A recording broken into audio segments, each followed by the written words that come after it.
Zimbabwe's government has again forced a total internet shutdown, a media group says, after a days-long violent crackdown on people protesting dramatic fuel price increases. MISA Zimbabwe shares a text message from the country's largest telecom company, Econet, calling the government order beyond our reasonable control. The shutdown faces a court challenge from the group and Zimbabwe Lawyers for Human Rights. On Friday, a prominent pastor and activist who faces a possible 20 years in prison on a subversion charge is set to appear in court, one of more than 600 people arrested this week. Evan Mnangagwa calls it heartbreaking to see the new government of President Emmerson Mnangagwa acting like that of former leader Robert Mugabe. Mnangagwa is accused of inciting civil disobedience online. Our country is going through one of the most trying periods in its history, the Zimbabwe Catholic Bishops' Conference said in a sweeping statement lamenting the government's intolerant handling of dissent and its failure to halt economic collapse.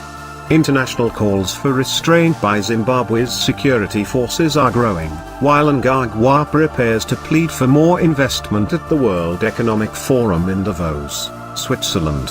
He announced the fuel price increase on the eve of his overseas trip, leaving hardline former military commander and Vice President Constantino Chiwenga as acting president. Gasoline in the economically shattered country is now the world's most expensive. Zimbabweans heeded a nationwide stay-at-home call earlier this week in protest.